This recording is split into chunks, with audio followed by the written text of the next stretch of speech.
So there are a few things I'd like to cover in MAC103 Communications. In this class, we do have a paper that we will be working on and kind of piece by piece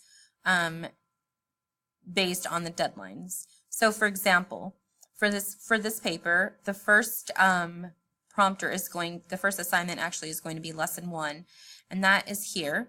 It's going to ask you to for a topic selection.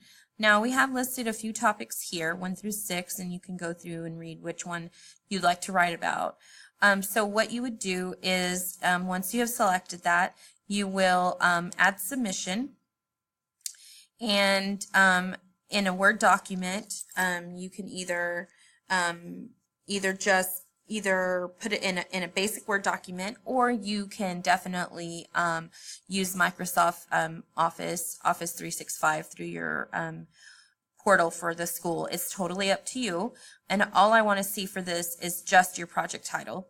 Now, if you'd like to give me additional information, you may in the additional assignments, but for this particular assignment, I just need your project selection. Once you've selected your title, which could be any of these, that will give you a complete 100. So please work on that. That would be the very first assignment towards your paper.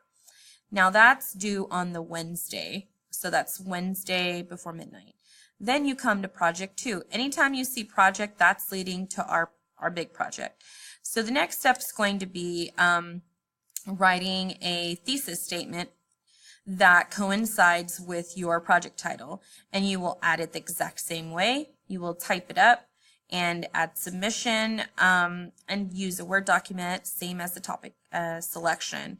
Now, once you've sent this to me, I do revisions and then I send it back to you, just so that moving forward with your paper, you will have a thesis statement that is grammatically correct. Now, if it's great, great. I will say that's great, and I have seen some wonderful thesis statements, so please just feel free.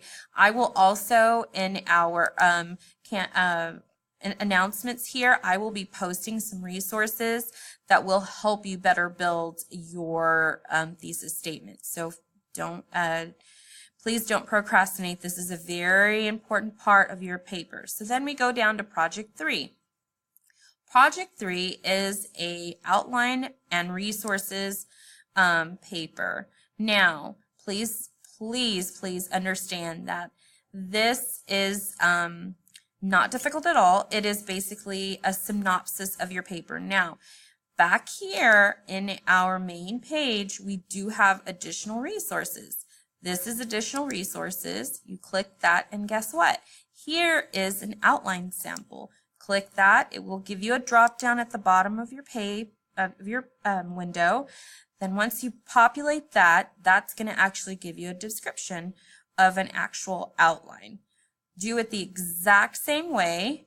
One introduction, there's the thesis statement we've already been working on.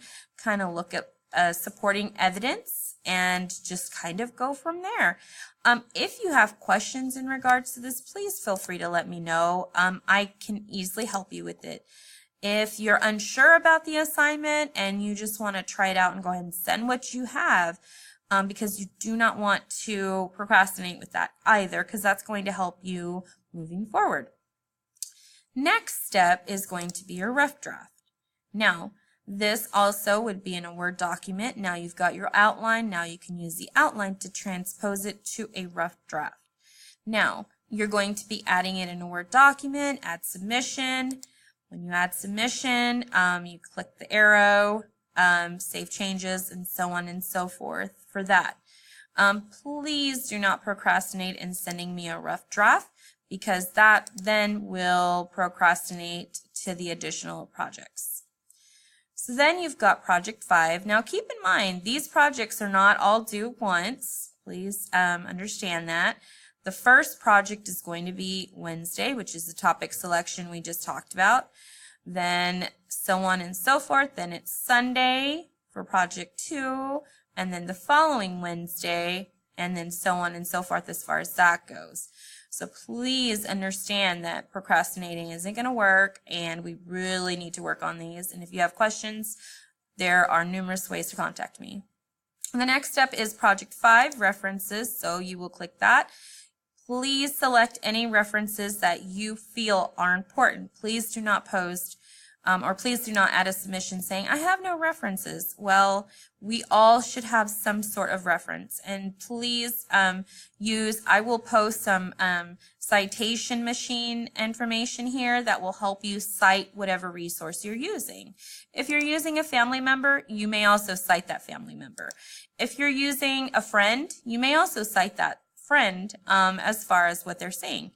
The last step and our final paper is going to be due on the last day of class, obviously. That's Sunday, which is the 28th. So that is the final paper. Once you've submitted your rough draft to me, which is here on week 2, project 4, I will in turn read over that, give you some changes, suggestions. I have had papers that have been completely perfect and haven't done anything, but I've also had the ones that need a little bit of assistance or grammatical things or suggestions, whatever it may be. So I physically read each of these papers and make suggestions and then send you suggestions you'll see highlighted. Then you will in turn save it and submit that final paper on project step 6. Once you submit your final paper, that would be your final grade for your project. So each step of the project will help you lead towards your final paper. If you have any further questions regarding the project, please feel free to reach out to me. My forms of contact are here in the announcements under my welcome message. You may text me, email me, or you may also reach out to me through Moodle. Thank you very much and good luck.